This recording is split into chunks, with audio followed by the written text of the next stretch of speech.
I'm George Reister. He's Ralph Amsden, and this is Reister or Wrong. Now, the NFL playoffs are starting, and we have our quarterback confidence ratings. College football may be dying a slow death. Kirby Smart thinks so, and we think it's because the people in charge are inept, and we're not talking about the coaches. What happens when you side with the enemy?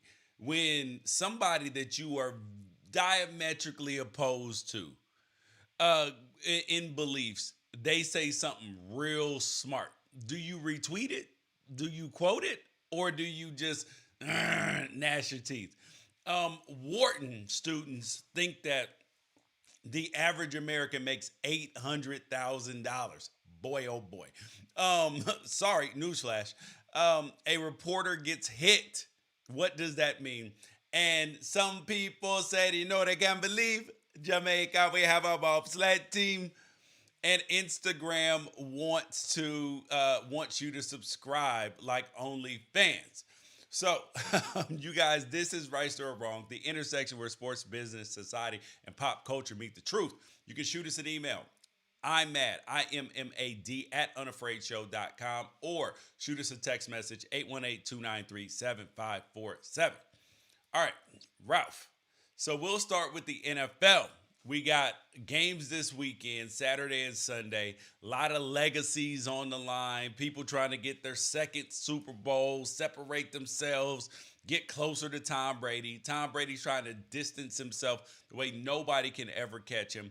And then that got me to thinking about not which teams do we think are best, which quarterbacks do we trust the most. So we have our quarterback confidence ratings. And for where do you start out? Who's the quarterback out of all 8 left in the playoffs that you have the least confidence in? That's going to be Jimmy Garoppolo, George. Ding, ding, that is ding. That is that me is too, definitely, homeboy. and I don't feel like I have to elaborate on that. It's a level of inconsistency that he has shown that led to his own franchise taking a quarterback in the first round, and the fact that when they do have the most success, it isn't him going out throwing for 300 yards and 4 touchdowns. It's just overall offensive innovation. Can you imagine Jimmy Garoppolo putting up a stat line like Patrick Mahomes put up last week, 404 yards, 5 touchdowns? Can you I imagine can that? I can imagine Jimmy Garoppolo putting up a stat line that Pat Mahomes put up in the first quarter and a half, which was like All right. 36 yards passing or something like that. Yeah, he's my least confident quarterback. The quarterback I have the least confidence in. Up next for me is Ryan Tannehill. And it's not that I don't like Ryan Tannehill. It's just that he like Jimmy Garoppolo, it needs to do the least for his team to win. That like he can play just I and the team still win. So I don't have a whole lot of confidence that either he needs to play well or that he can go out and put up a big number if need be. Yeah, I want to agree with you here. Part of me wants to make this the Matt Stafford, but I agree with you. In 2019, Tannehill did put a couple of really good postseason games together. Kansas City, ended up knocking the Titans out, I believe, in the AFC Championship, in which Tannehill actually played pretty good. But in the 2 games leading up to that, he had less than 100 yards passing. Yeah, He's one never of them they only threw the ball 8 times. exactly. So he's not like you said, they don't need him to win. He had kind of a down year from the borderline MVP conversation season he had in 2020. He had kind of a down year this year, and they managed to just cobble ways together to ultimately get them the only bye week in the AFC. So I like Ryan Tannehill. I love that he's leveled up, but he needs to take a big step forward for him to be any higher than Is, number is he 7 on your this number list. 7 too? Yes, absolutely. Okay. My number 6 is Matthew Stafford. He's never done it. He's never done it. And he just won a playoff game throwing the ball 17 times because the Arizona Cardinals didn't show up. So I don't have a whole lot of confidence that he can do it because he hasn't shown it yet. But could he possibly? Yes. But right now, he lands at number 6. He's 0-4 in his career in the playoffs. He's had a couple of decent playoff games. You can make the argument that he was never really on. No, I apologize. He was 0-3 headed into this year. Yeah, He's now correct. 1-3. But again, he's not the reason that they beat the Cardinals. The Cardinals are the reason that they beat the Cardinals. So I'm very, very interested to see what he does against Tampa Bay because they're really gonna need him if they're gonna move on to the NFC Championship. I agree with you, Matt Stafford at number 6. Yep, and he better play well because he wants a brand new contract after this year. Ooh, if he don't play well, boy, oh man, my Twitter timeline gonna be on fire. Um, Number 5 for me, Joe Burrow. And the only reason why he's probably this low on mine is because this is his second year in the league. He's never been in the playoffs. Like I trust him on some level, but part of that is because I trust Jamar Chase so much. And a dude who couldn't catch a cold in the middle of a snowstorm, he couldn't catch COVID in the middle of a stadium with no mask on, full of Omicron infected people in the preseason. But now the dude is absolutely outstanding. Um, so Joe Burrow's my number 5. My number 5, I don't know if you're going to believe this because it's a quarterback that I'm definitely rooting for more than any other, is Josh Allen. And the reason for that is you have seen him at his absolute best, but he is what's that child's game? Pop Goes the Weasel. Yes. Everybody is always holding their breath for the ultimate Josh Allen, like not self-destructing him because I don't think self-destruction is the right word for it. But the way that this Bills team is constructed, he has to do too much. And sometimes he goes beyond doing too much to doing all the things. And all the things will include like 3 touchdowns, 3 interceptions, 2 rushing touchdowns, 2 fumbles returned for a touchdown. Like and that and especially with the matchup, because I think the matchup matters, puts him at number 5 for me. Now, do I hope that he goes out and has another game like he had against the Patriots defense, one of the best games any quarterback's ever put together in the playoffs, much less against Bill Belichick ever? I would absolutely love for that to happen against the Chiefs. Am I confident that it will 2 weeks in a row? No. Yeah. Oh, ooh, I'm surprised that you ditched your boy like that. Put him at number I'm not 5. ditching him. I love him. I just know I know what I've seen thus far, and I know what I've seen out of the Bills. And Yeah. unless they're going to go out and run the ball, play defense, you're asking him to do everything. So And when you're he starts saying doing that everything, that if he tries to do too much, that we could see bad Josh Allen again. it's not even so much that it's bad. It's bad Josh Allen. It's that quarterbacks aren't meant to be everything. Yeah. They're just not. They're not meant to be your leading rusher. They're not meant to be in situations where they're having to pass block for themselves. So it's if too much is put on his shoulders, I worry about the consequences. Okay. Well, I got him at number 4. I believe in him more than you do, Ralph. Josh Allen is my guy right now, even though he's going to lose this weekend. Um, I believe in Josh Allen more than Ralph, and he is my number 4.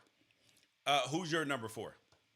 Joe Burrow, and the sole How reason could you is believe in Joe Burrow more than Josh Allen? when Joe Burrow gets hot. And first of all, the way this Bengals team is built is fantastic. When Joe Burrow gets hot, there's not a lot that we've seen quite like it. And he is in the middle of one of his biggest heaters. George, it's been 6 games since he's thrown an interception. And you know he's throwing a lot, right? Six Yes. games since he's thrown a pick. He is in the Mm, middle. You got to ride this. You have to. You yeah. absolutely have to ride this. And I think the Bengals are going to win.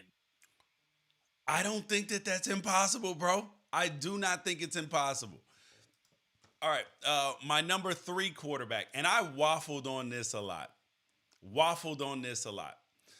Is, and I'm still waffling on it right now. My number 3 is Aaron Rodgers. Oh my gosh. Yes, it's Aaron Rodgers. Oh, that hurt, bro. That hurt. And this is not a slight because I could have swapped number 3 and number 2 very very easily.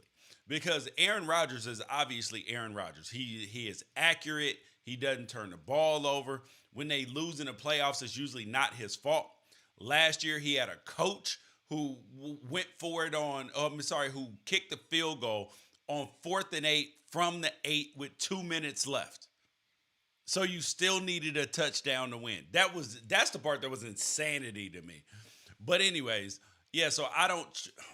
I trust Aaron Rodgers to be great. I trust him to play well.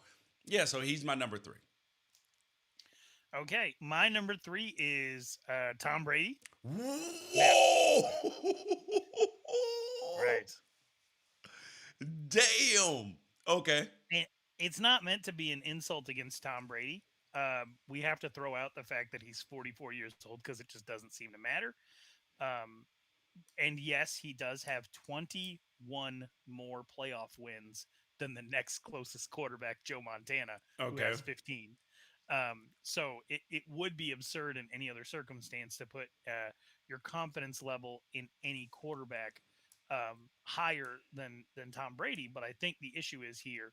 Um, Tom Brady has had better situations to be working in.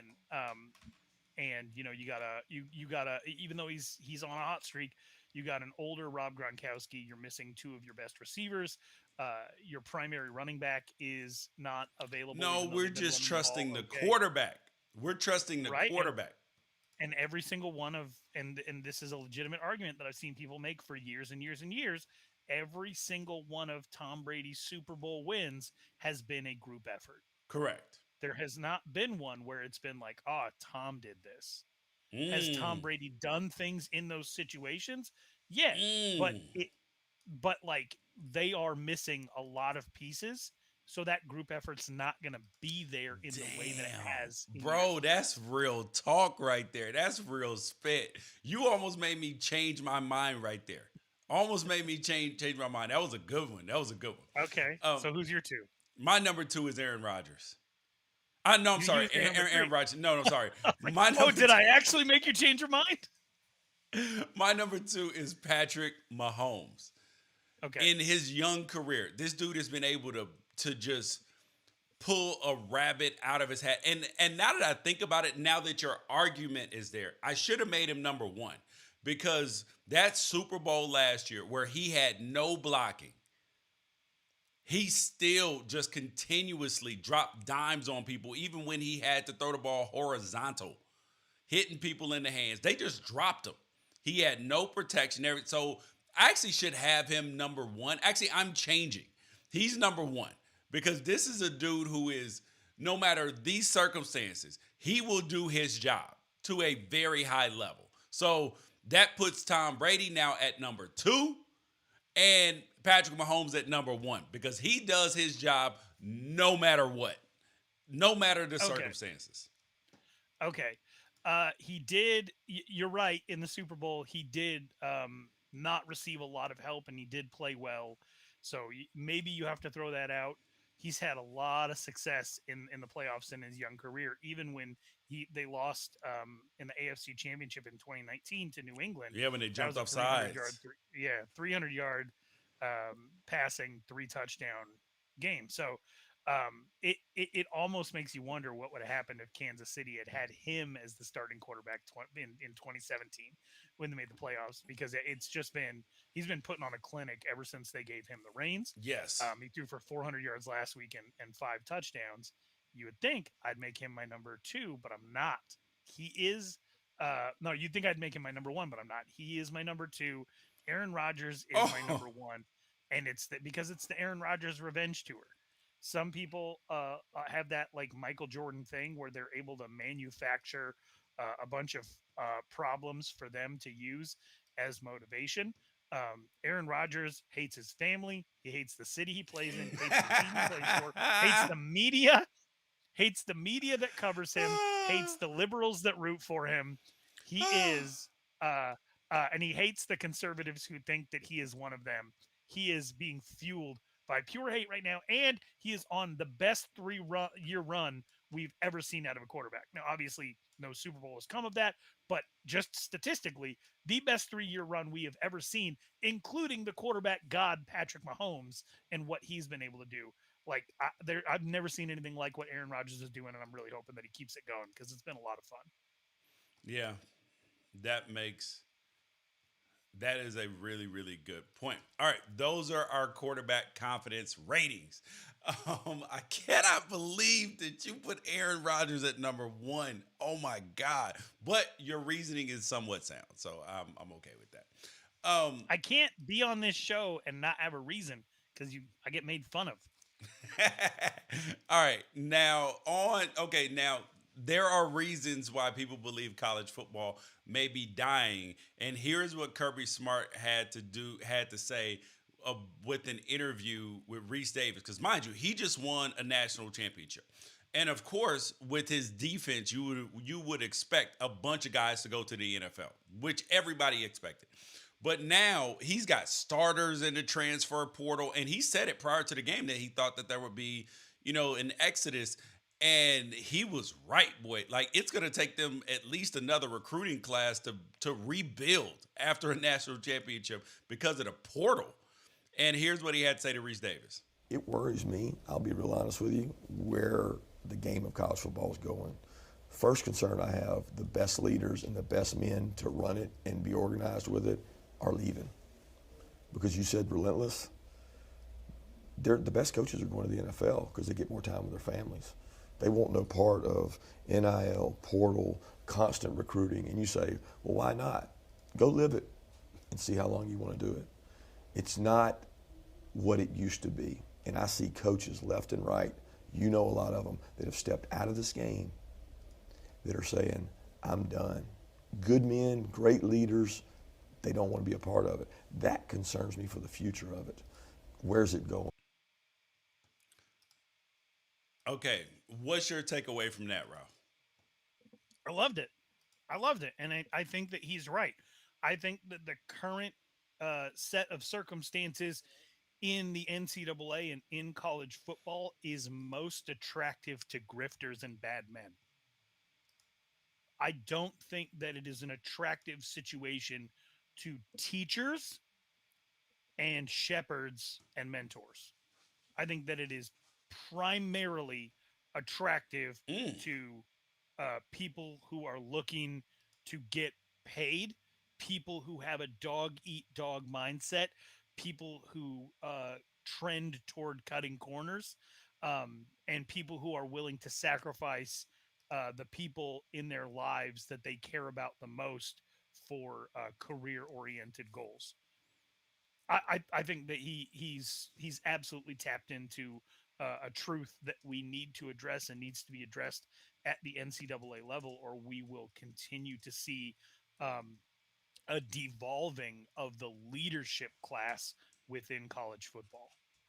Yeah, yeah, I believe that. I believe that there needs to be well, so I've continuously blamed the NCAA for this because they screwed up. They literally left the keys. They literally left the kids in the house, and I don't when I say kids, I mean the actual kids and college students, and the coaches, the administrators, athletic directors. They left everybody in the house in the basement and told them to just eat candy. Like like guys, have fun. Don't wreck the house. We'll be back maybe never. We're going on vacation. That's what they did. And they expected everything to be okay? No. See, I don't feel sorry for coaches who are multimillionaires having to deal with this. I don't, right? But I do understand because you're being handsomely compensated to figure it out.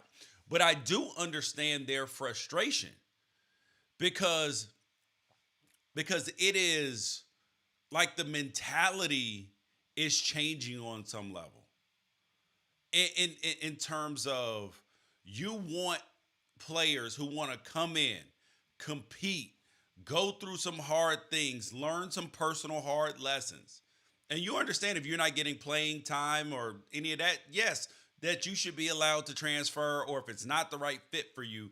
But right now it doesn't feel like the transfer portal, it doesn't feel like any of these things are being used the right way. And that's the issue. That's a level of frustration that I understand that when the transfer portal's not being used the right way, and by right way, because obviously anybody can use it however they want to use it, you are free. There should have been some guardrails put up around it. Like there should have been a more restrictive period where you can transfer, right? That way you can go to whatever school that you want to. You're unencumbered, but there is a tighter time window, and they made the time window way too big, and I think that that's causing a huge issue as it relates to college football because there needs to be a window the same way that there is for the signing period. That way you can go in this time or you can go in this time. That's it. Aside from that, you have to stick around. But on the other hand, if you get a scholarship, it shouldn't be a 1 year deal. It should be like the Pac-12, where if you get a scholarship, you're there for 4 years. If you want to be, if you choose to leave, that's totally different. But whether it's academic or football, because I do think that they should be able to convert your scholarship into from sports into academic if you want it, but that you still because they committed to you to do this. So I'm fine. I think that both things should happen at the same time. I do feel bad for these coaches, and I don't care that they're millionaires. It's one of those things where, you're saying like UPS dropped off Pandora's box at somebody's doorstep, and they open Pandora's box, which was sent to them, and it fills their house with evil spirits. You're on the outside looking in, like, well, at least they got a box. Like, Yeah. no, it's driving good men and teachers who are compensated according to market value. And yeah, it's harder to feel sorry for them because they're very well compensated. But college football is better when it is filled with good teachers and good men. Like Yes. people whose intentions that now there have always been people with sociopathic tendencies in the coaching ranks, people who are ultra competitive, people who do not consider the preciousness of the gift that they've been given of the ability to shepherd young men into adulthood as keeping the people in a situation who actually want the best for these student athletes to possibly move on, because the transfer portal does not have a dead period, which means that you are mode. The dead period isn't even really a dead period because DMs exist, text message exists, inbound calls exist. So Rich Rodriguez is somebody who has always been for this. He is the head coach at Jacksonville State now, former head coach at University of Arizona and Michigan and West Virginia. He says that the dead period needs to be a dead period. It needs to be no contact whatsoever to actually give coaches the ability to either focus on scheme, professional development, or actually being good stewards of their own family situations so that they can be good representatives of their school and their community. Uh, and the other thing is that if you want to sign with a school, there shouldn't be a signing period. It should just be that See, you get to sign. That you get to sign. So if you are a sophomore in high school, George, and a school comes to you and says they want to offer you a scholarship, they got to be careful because you can lock it in right then and there, which would eliminate ooh, these hundreds and hundreds and hundreds of meaningless scholarship offers that take place. And it would eliminate the need for some of these coaches to be out looking at 2026 kids who aren't even in high school yet. see, The I ag- NCAA needs to protect the coaches so that this is a sustainable profession. I am all for NIL. I am all for the freedom to transfer. I don't really care about any of that stuff. And if coaches are frustrated with that, that's fine. But they do need to protect the coaches and give them the ability to make sure that this is a sustainable profession for them, to keep the grifters out, to keep the product from eroding. A lot of these kids transfer because they end up at a school full of liars who lied to them because they were incentivized to lie. Mm, And dude, then they transfer to a school full of liars. bro, you just brought up a great point, bro. Is that about the good men, bad men, dude? Thing that is just crazy. That now because of the money, you do have so many bad actors who are like, yo, I'm a good football coach. I understand ball. I can get rich doing this too. That it's less about the teaching and the mental. You hit the nail on the head with that one. Um, See, people are still gonna love college football. They're still gonna cheer, all of that. But I do think that people become less invested when they think that the people involved are less invested.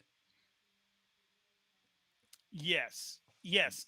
I will admit that my first time sort of falling away from baseball wasn't a strike. It wasn't a lockout. It was the fact that like the second baseman this year is not going to be the second baseman next year, because based on analytics, we're always looking for somebody to have on a 1 year deal for 600K. There's nobody for me to root for. Am I supposed to just go out and root for the laundry? I want to know who these people are. I Yep. want to know. I want to know their story. So like the first strike for me when it came to like falling out of love with baseball was rapid turnover, and we're getting to that point in college football. Starting quarterbacks, over a dozen of them who started the majority of the year in 2021 for their teams just left.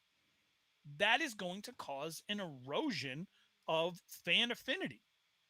No. The game it battles. You bring up the point that the NCAA had the opportunity to prepare to have success in this era, and they did not prepare. Battles are won in preparation, and they are losing battles every single day for the heart and soul of a sport that a lot of people love.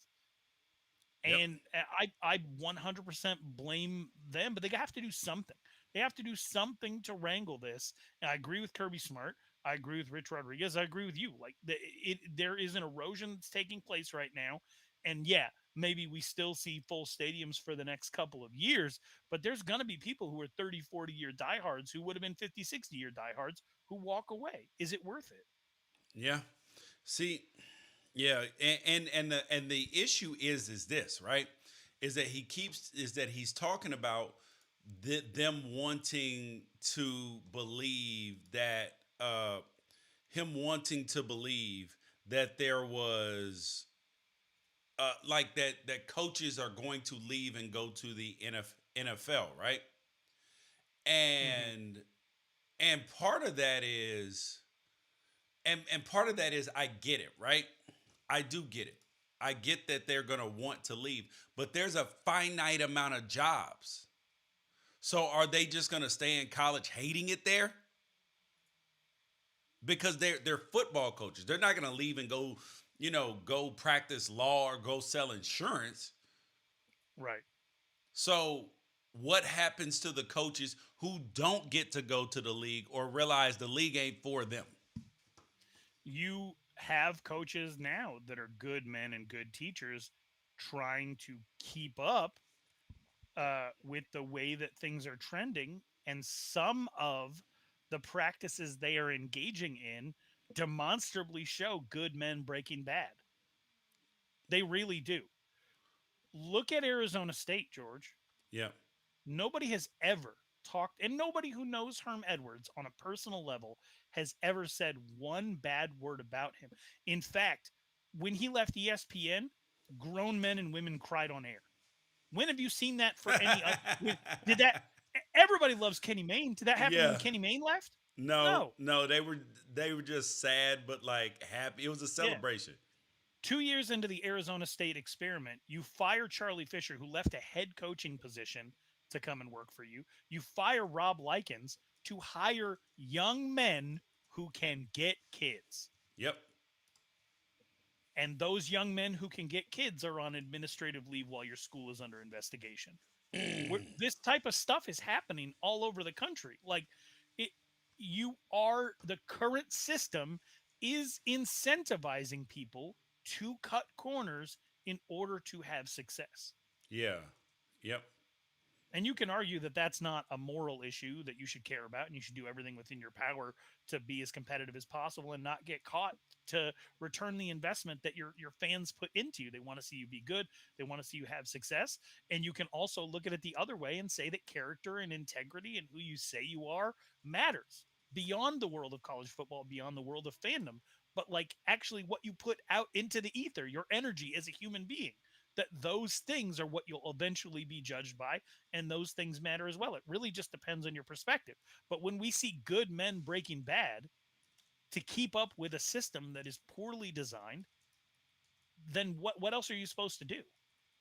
Yep. Other than judge the system. And I think that, I don't know. I just think that what Kirby Smart said shouldn't fall on deaf ears out of rivalry or out of spite or out of his wealth. But you should understand that that's somebody who's very close to the situation and who wants the best for the game. And as a college football fan, that's all you should want as well. Yep. I totally agree because I love college football, and you know I do with all my heart, bro. And the fact that we're at a crossroads and we have a bunch of bad actors, like just the fact that there are a bunch of people who are not in favor of expansion. They're trying to they're putting their own agendas in the way. It's not good for the sport, man. Do what's right for the sport and what's right for the kids, and you'll be in a better situation. And you'll be rewarded. Yep. So now what happens, Ralph, when you have to side with the enemy? What happens when, when you're an Alabama fan, right? Kirby Smart makes those comments and you're like, damn, he's right. I hate him. or when, because in the last year, I have found myself like that there are certain things, because I believe in a principle of do not throw out a message because you don't like the messenger. Because sometimes a messenger that you generally don't agree with can speak a word, can speak a real word. So now, right. And I found myself in this squinky dink because in general, I don't really agree with Matt Walsh, right? Okay. I generally do not agree with Ann Coulter. Okay. Generally do not agree with a bunch of other people, right? But sometimes they say things and I'm like, you right about that one. You right about that one. And I find myself, I'm like, if I retweet this or if I co-sign this, or because we get lumped in these buckets all the time now, and people think, oh, well, if you agree with one person about this, then you're this or you're that. And I'm like, bro, they're separate issues. Like sometimes a broken clock is right twice a day. Well, not sometimes it's right twice a day, but a broken clock is right twice a day. So occasionally some people will align up with you. So do you retweet those? Do you acknowledge them, or do you just acknowledge them on your own in your person? Because I know a lot of people who are like, I don't want to hear anything that person has to say. They're wrong no matter what. And that ain't the case.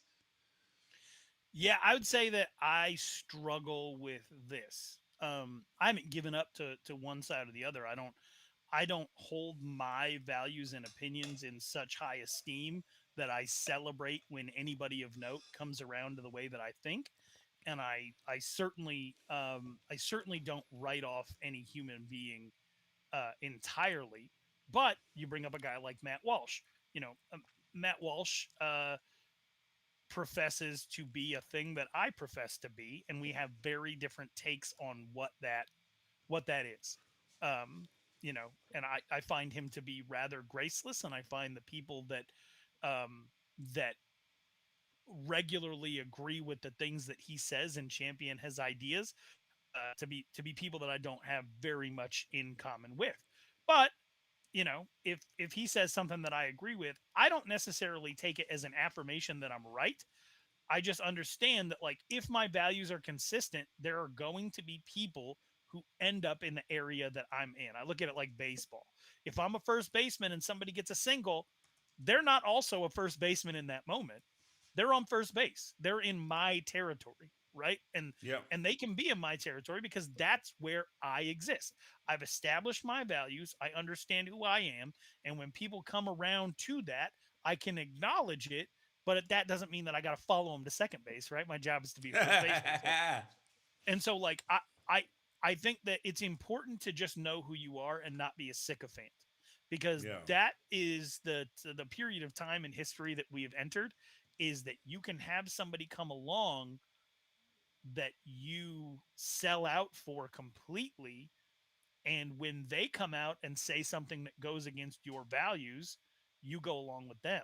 And then if they I change to can't go back the other understand way, that, bro. I can't. I and cannot. that's a thing with being on, what people think that they're on this team of like, I'm a liberal or I'm a conservative, but we're watching the whole conservative island move around in the ocean right now, where people standing on it are in a completely different place than they were 8 years ago. And same thing can be said for certain ideas that are moving further to the left, or certain ideas that were on the right that have moved more to the middle, or more extreme to the right. Either way, like, if you don't have 10 toes down and you're not established with where you're at, then you will go where other people are going. And I just don't have any interest in doing that. But it's an interesting question of what you do when somebody posits an opinion and you consider yourself an opinionist. George, what do you do when somebody of note comes around to where you're at? Sometimes I celebrate it. Sometimes I don't. Sometimes I just quiet. To be perfectly honest, I quietly like, because part of me is like, I don't want to give this person the shine in this moment to feel like that, yeah, that, yo, George is on team there. But in reality, I probably should, right? I should, as a person that fashions myself as, wanting to be about the truth and wanting to be honest about these things.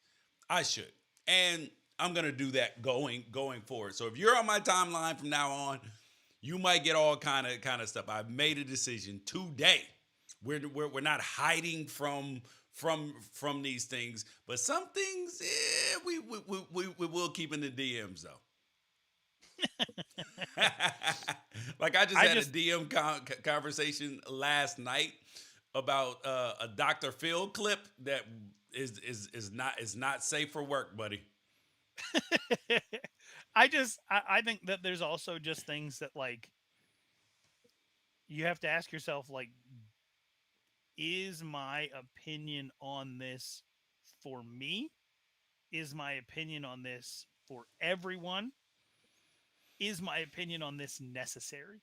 And I only got around to that through, I think, making the mistake of believing that the answer to all of the questions was yes at the same time. Like, yes, No. this is for me. Yes, this is for you. And yes, you need to hear it. Yeah, and sometimes it's yes, no, no, or no, yes, yes, or no, no, yes. All right. Okay, now Ralph, if this were you, if you were a reporter in Kentucky, I believe at WSAZ. Wait, actually, no, this isn't Kentucky. Virginia, because, I think. Yes, Charleston. in West Virginia. So a reporter's in Dunbar, West Virginia. They're having flooding, and the guy's in the studio, and the young lady is doing a live field hit. And for people that don't know, when you see some of these things, some of these reporters, they don't have cameramen. They are the cameraman. They set up their own shots and everything. They flip the viewer over so they can see that they're lined up properly, right height, all of those things. And when in the world that we live in, this is not safe. This is not safe. We've seen people come up and attack reporters. We've seen all kind of stuff. But here is what happened to this lady. And now we're starting to experience, unfortunately, in freeze thaw, we see this, water main breaks. She got hit by a car. Hit by a car, but I'm okay. I just got hit by a car, but I'm okay, Tim. That's the first for you on okay. TV, Tori. Woo! We're all good. I'm okay. Yeah, that's live TV for you. It's all good.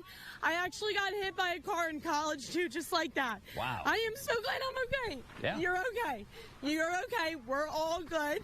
This is, oh, you know what? It's, one sure woman you're band. okay, Tori? We're good, Tim. Ma'am, sure you're you okay? are so sweet and you are okay. It is all good. Oh, Lord. So you It's my last week on the job, and I think this would happen. So you were bumped specifically in. to me, Tim. Were you bumped down low, Tori, or were you hit up high? I couldn't really tell from the looking. Oh, I don't even. Do you know if I was bumped down low or up high, sir? I just saw you disappear I don't out even of the know. screen. I don't even know, Tim. My whole life just flashed before my eyes. that But can this is live TV and everything's okay. I thought I was in a safe spot, but clearly we might need to move the camera over a bit. Yeah. So let me do that while I'm You're thinking in. of it. Now, just to set you stage you for know? you once again, Tori's in an area right now where there's been a water main break, so there are emergency vehicles around there, and a lot of times what we have seen in those kind of situations are when emergency vehicles are around, there's a lot of confusion from people about drivers about where to go. So it's possible People that's get what happened distracted there. a little bit. Yeah. Sorry, you didn't even see Oh, the car God, coming. that woman.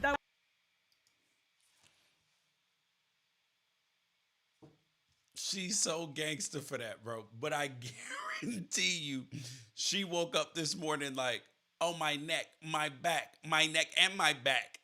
Bro, there is no way this lady is okay. You cannot get hit by a car and be 100% okay. She is feeling like ass today, bro. She's hurting severely. And she was in shock, her face, and she just tried to keep it together. And this lets you know how people who do live TV or live streams or whatever, they're crazy people because you will keep going no matter what, dude. One day on this show, I cut my leg underneath the table on something. I bled on the floor rather than stop the live stream. Bled on the floor, bro. So yeah.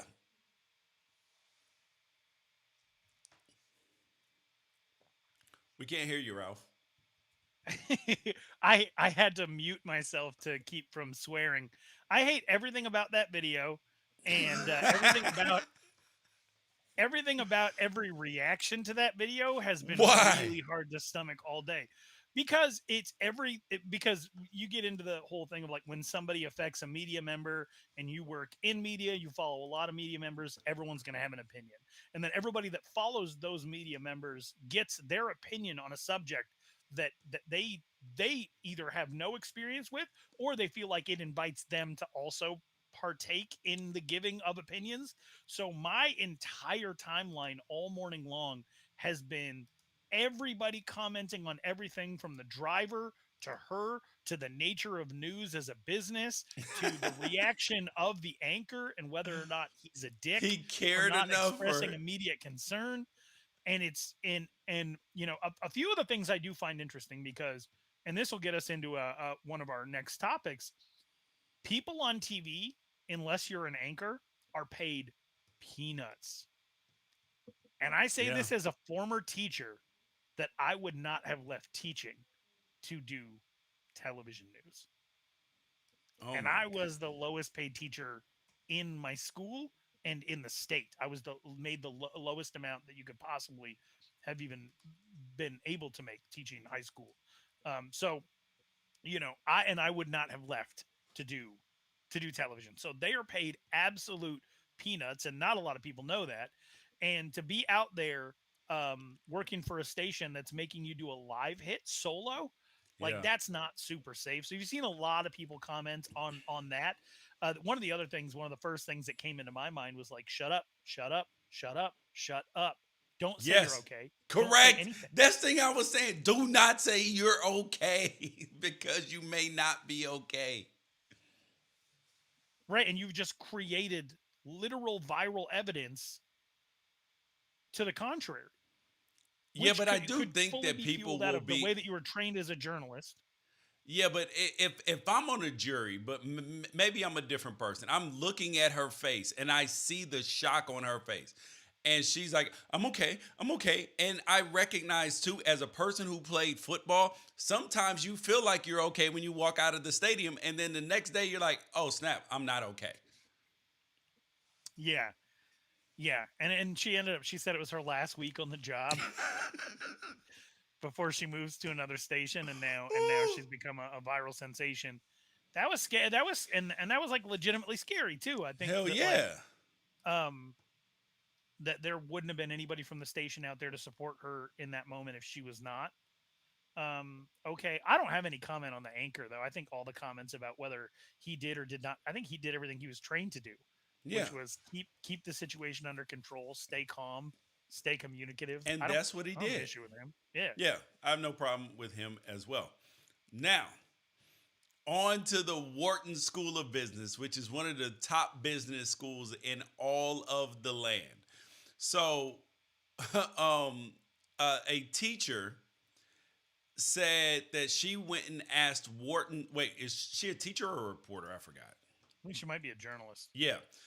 So that she asked Wharton students what they thought the average American worker makes per year. And 25% of them thought it was over six figures. One of them thought it was $800,000 and really not sure what to make of this because the real number is 45,000.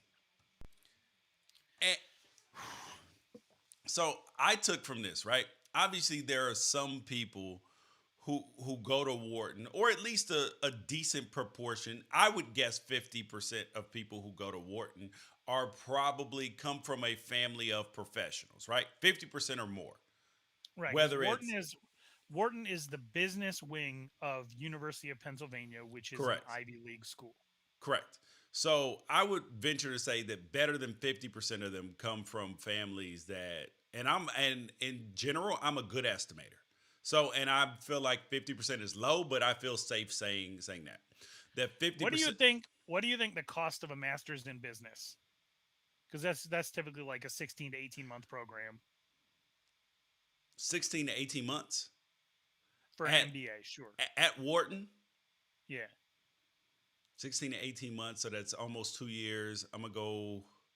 Ooh, I don't know how much the tuition is at Wharton, so I'm gonna guess the tuition at Wharton because I know what it is at private schools. So probably somewhere between 48 and 70 a year for undergrad. So probably 70 grand for your master's. $115. About Oh, one okay. hundred $115,000 masters. See, I would rather underestimate than over. See, so but thing is, but I went off of, you know what I mean? Mhm. So, but the idea though that you believe that most people makes 800, that someone thought $800,000 and most believe six figures, that leads you to believe that the people that they are around in their life make over six figures. So that is what your normal is, right? So if you ask Right. kids that go to my son's high school how much they think parents make on average, you're going to probably get some pretty high numbers. But if you ask kids who go to, a different school in a different area, you're going to get different answers because that's who their peer group or their parents' peer group is. Like these are people who take vacations and sometimes have summer houses or they go on work retreats and all like so I didn't find anything alarming in that 25%. It just only reaffirmed that a lot of people who make money are not in touch with who end up being politicians and all of this stuff are not in touch with the regular person. Right. There's probably not a whole lot of people at Wharton whose parents worked food service, Correct. you know, unless that include like running multiple catering companies or something like that. But there's probably not a lot of people at Wharton whose first job paid minimum wage. Correct. And I'm definitely not going to demonize somebody who's born into money. I hope that my kids are like, that's the whole trying to level up generation. Like, Yes. I hope that my kids put their kids in situations to not know how much stuff costs. Yeah. But at the same time, it is important to at least be in touch with that, especially if you're going to be um, going into business. Uh, having the understanding of what it is to not only create a good situation for yourself, but to create a living wage for somebody else.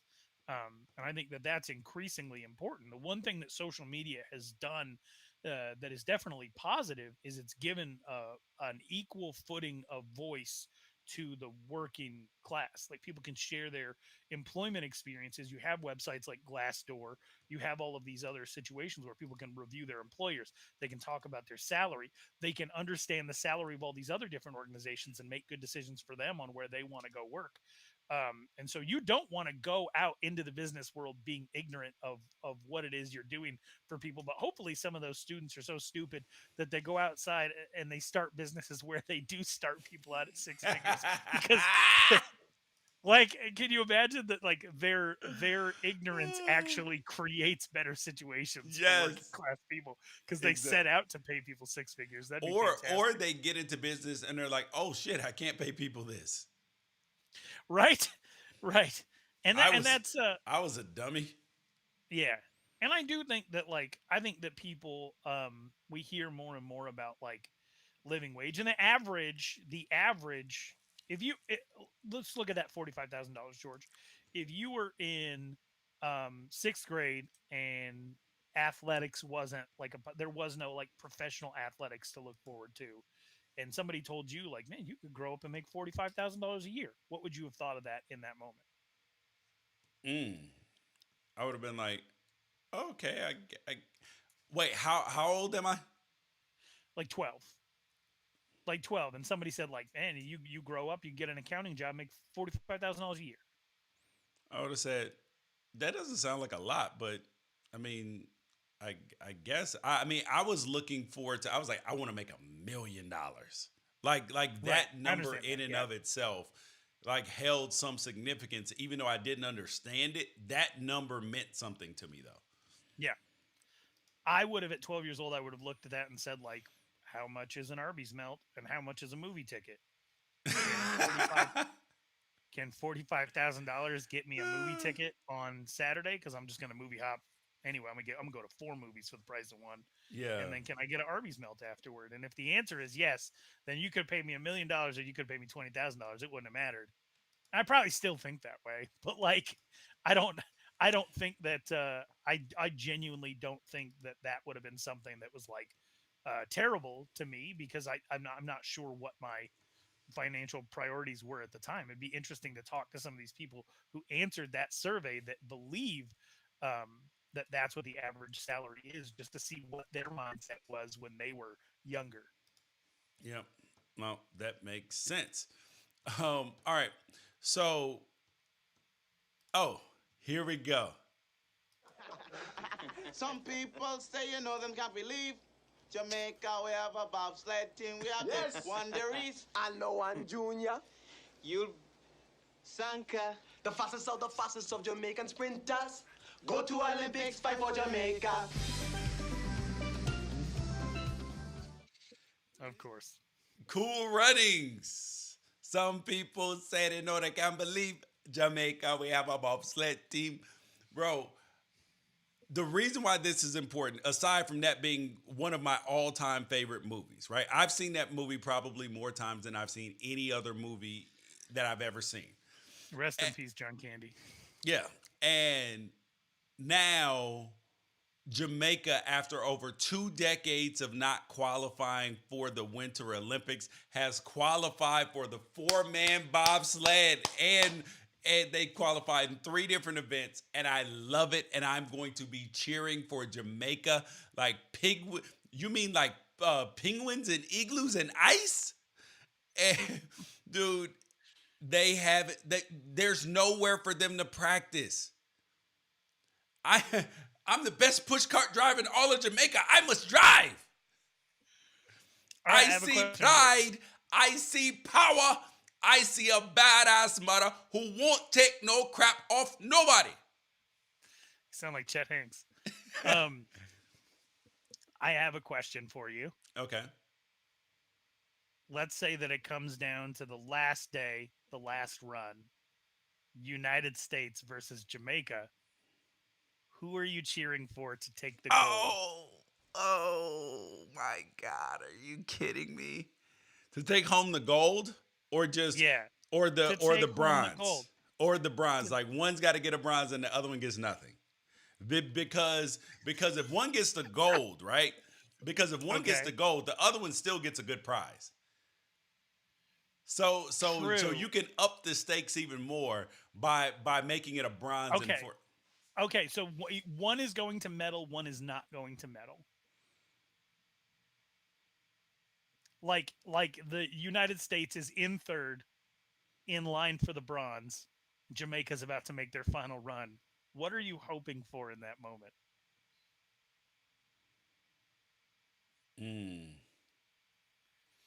This should exactly not be what a- happened in the movie. where like somebody had messed up their sled and then they carry it across and then they get a great story after. So what you're saying No, is you are rooting for America through and through to in win. in that scenario, no, I got me and Chet Hanks will be rooting for the Jamaicans, bro. And I I feel feel so like bad for saying that, but in this case alone, because I root for America during Olympic Games, period, right? But there are the occasional times that because of a story that you're like, yeah, I'm cool with them winning. So the fact that they haven't qualified, Cool Runnings is one of my favorite movies. And if they can get a medal, I need them to get a medal. I don't care who it affects. okay. Do you think that there's a lot of Americans who just sort of consider Jamaica as part of America? Because I kind of feel that way. Not like I feel like there are. You I'm not mean saying I like feel that way myself. you mean like Puerto Rico and the U.S. Virgin Islands part of America? That yes, that who treat Jamaica sort of like Puerto Rico. Like when Usain Bolt does something good, they're like, yeah, we did it. Or when they're putting on a Bob Marley album, they're like, man, we made some great music back in the day. Like I genuinely feel See, like I there think are the some Bob people. Marley music, yes, but when it comes to Usain Bolt running against, but that's the thing is, I didn't like Tyson Gay or Justin Gatlin Justin Gatlin. that much. So I was happy that I rooted for Usain Bolt. Oof. I Yeah, I don't wanted know. to see I don't know what him, to say here. but like when it came to like the Jamaican women versus Allison Felix or anybody else, I was all America. So this is my question then. Do you think that Americans treat Jamaica the kind of the way that we treat Canada? Like we just assume that like anything they do, they're like, yeah, that's nice that we let you do that. Or we have some type of claim over it, or you were influenced by us in some way. Yes, absolutely. I feel that way too. I think that most people wouldn't admit it straight away, but I do feel like when certain countries do something, like if Mike Myers makes a funny movie, we're like, oh yeah, Hollywood star Mike Myers, that's one of us, Yeah. that's one of ours. Ex- Instead e- of like that guy's definitely Canadian. Yeah. Oh, but on a side note, do you know what is one of the things that kind of like rubs me the wrong way a little bit, but I've gotten used to it now? Is like when I'm watching, And like the Idris Elba like, situation. yes, but like I understand he's British, but he's not playing like an American like archetype that I know myself. You know what I mean? You are you telling me you don't know any Stringer Bells? Oh, damn, you are 100% right. Yes. I feel like you know some Stringer Bells, George. Yes, I do know Stringer Bells, bro. I know Stringer Bells. Damn. Yes. Yeah. But see, that's the thing is, Idris Elba's been at it so long, I forgot about that. Right. Where like, Right. then you'll hear him talking with a British accent, and you're like, really, Dexter, really, Dexter. Come on, man. like we don't have any American-born actors who can play this role. All right. last thing up. Ralph told me about this. Instagram is setting up an OnlyFans Patreon type service where you can pay for content, subscribe to people's content. Is this good or bad? I knew that this was going to happen, Ralph. I knew that this was going to happen because the same way Instagram killed TikTok, the same way that when Vine, I'm sorry, not killed TikTok. I meant Vine. Um, But the they way, went through stories and reels. They have tried to appropriate. They're trying. yep, Instagram's trying to take back what Vine or what TikTok took from them. yep. So now you find it. So now you're sitting there like, wow, bro. And I knew that this was going to happen because Metaverse, Meta, or Facebook, whatever the hell you call that place now, they want to be kings of everything. So this is going to last. This is going to work up until the point of, right? Up until the point of, and so OnlyFans is going to be left for people who are quote unquote on the fringes because Instagram is not going to allow that sort of content because they're going to be back in front of Congress and all of that stuff if they do allow it. So OnlyFans will still be for uh for people to do their sex work, and Instagram will be for other people to do other things. Do you think, because now we see Twitter Blue, which is a subscription based version of Twitter, we see Facebook buying Activision for billions of dollars so that they can incorporate like gaming and game worlds into the metaverse. We see Instagram moving to subscription based stuff so that celebrities and athletes can have like private reveals for their subscribers. It used to just be if anything out there was free, um, then the product is you. You are the product. Yeah. Like and so now we're moving into a situation where all of these free things where we became the product actually have ways for the creators on them to make money. What is driving this? Is this just like the if you don't provide some worth for your biggest and best content creators, they will go create another platform where they can be the ones that benefit. Correct. You think that's it? Yeah, and they realize that Patreon is doing really well and people are doing it that way. So they're like, oh, whoa, whoa, whoa, whoa. We want to keep people on our app. So, and we're big enough to where we can just steal what they're doing and just put it on ours and they'll use ours because they're using ours no matter what. Yeah. Yep. So, Will you subscribe? Is there anybody on Instagram at all that could drive you to pay a subscriber fee to see exclusive content? Country Wayne, Country Wayne, like some of the comedians and stuff like that, I enjoy some of their work a lot. So yes, like where they literally they make money off of Instagram now, have they have content that is like they tell stories. Like it's like watching a TV episode, but on Instagram. So yes, I would subscribe to him. Probably Jess Hilarious. Um, yeah, and a few other I people. I would pay music artists to see Yes. them perform live so that I Yes. don't have to leave my house. Dude, yes. If I were a singer, if I could sing like that, I would put on Instagram concerts once a week. And or virtual concerts where people could pay to get in. Like, and I might not sing my own songs. I probably cover other people's songs or like Mhm. do a combination of mine and theirs. Let them listen to a jam session with new music. Dude, there's so many options for people who have actual talent. Let them in on the songwriting process. Yes, or if Like you let them are see workshop a song. That'd be sick. yes, or like if you're an athlete, let them watch your workouts. That'd be interesting. That'd be really interesting. Yep. I would definitely I definitely want to know what the hell Chris Paul does Yes. to, or LeBron James to keep Yes. because as I approach my late LeBron 30s, ain't letting you know. in, no. LeBron ain't letting you in.